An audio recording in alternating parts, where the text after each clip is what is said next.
নমস্কার, আমি শর্মিষ্ঠা। আশা করি সকলে ভালো আছেন। আমি চলে এসেছি আরও একটি নতুন সুন্দর ভিডিও নিয়ে। উইকেন্ড মানেই মনটা উড়ু উড়ু করে, তাই চারজনে মিলে সকাল সকাল বেরিয়ে পড়লাম। কিছুক্ষণের মধ্যেই আমরা এসে পৌঁছে গেলাম শিবম শিবা টেম্পেলে, ব্যাঙ্গালোরের অন্যতম সুন্দর দর্শনীয় স্থান। মেইন দরজাটি সুন্দর একটি শিবলিঙ্গের আকারে নির্মিত, আর তারপর আমরা ঢুকে পড়লাম গুহার ভেতর।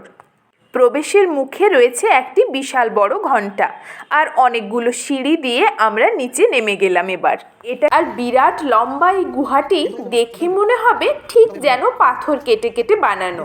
গুহার ভেতর আমরা মজা করতে করতে এগোতে লাগলাম। কিছুটা অন্তর অন্তর রয়েছে সুন্দর সুন্দর বাণী, স্ট্যাচু আর নানান আকারের শিবলিঙ্গ। আর আলো আঁধারির খেলা ভরা মস্ত এই গুহার প্রত্যেকটা বাঁকে রয়েছে দর্শনার্থীদের জন্য নতুন নতুন চমক। শোনা যায় প্রতি বছর নাকি 1 কোটি মানুষ এখানে দর্শন করতে আসেন। এমন একটা জায়গায় আসতে পেরে মনটা বেশ খুশি খুশি লাগছিল।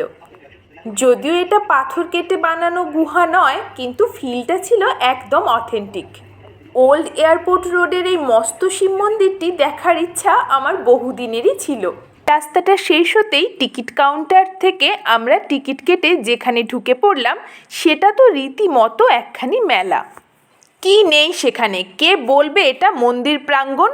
ছোট বড় হাতে বানানো জিনিসপত্র, পেতলের জিনিসপত্র, শৌখিন শৌখিন জিনিস, বাঁশ ও বেতের ঘর সাজানোর জিনিস থেকে শুরু করে জামা কাপড়, খেলনা, খাবার দাবার, বইপত্র, সব কিছু। আমার যদিও এরকম জায়গায় ঘুরতে বেশ ভালোই লাগে, আর প্রতিটা জায়গা থেকে পছন্দ মতো কিছু জিনিস কিনে নিয়ে যেতেও আমার বেশ আগ্রহ। তাই একটু একটু ভিডিও করতে করতে এগিয়ে যেতে লাগলাম, আর দেখতে লাগলাম এখান থেকে কি কেনা যায়। কিছুদিন আগে আমি একটা হ্যান্ডিক্রাফট মার্কেটে গিয়েছিলাম, আর সেখানের সঙ্গে এখানকার যে বিক্রিত জিনিসপত্রগুলো, সেগুলোর বিশেষ কোনো ফারাক আমি বুঝতে পারছিলাম না। অগত্যা আমি বেশি ভাবনা চিন্তা না করে আমার চিরন্তন যে পছন্দের জিনিস, অর্থাৎ আমার কানের গয়না, সেগুলোই আমি এখান থেকেও একজোড়া কালেকশন করে ফেললাম। যদিও এখানকার হাতে বানানো কাপড়ের ব্যাগ বা কুর্তির কালেকশনগুলো বেশ ভালো ছিল।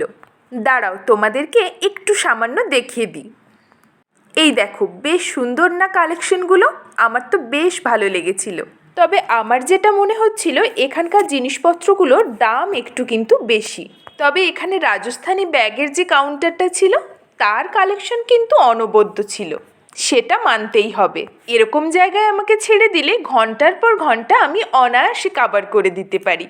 তবে আমার মতো ধৈর্য বা ইন্টারেস্ট বাকিদের ছিল না, তাই এবার সময় হলো এদেরকে টাটা বলে মন্দিরের দিকে ধীরে ধীরে এগিয়ে চলার।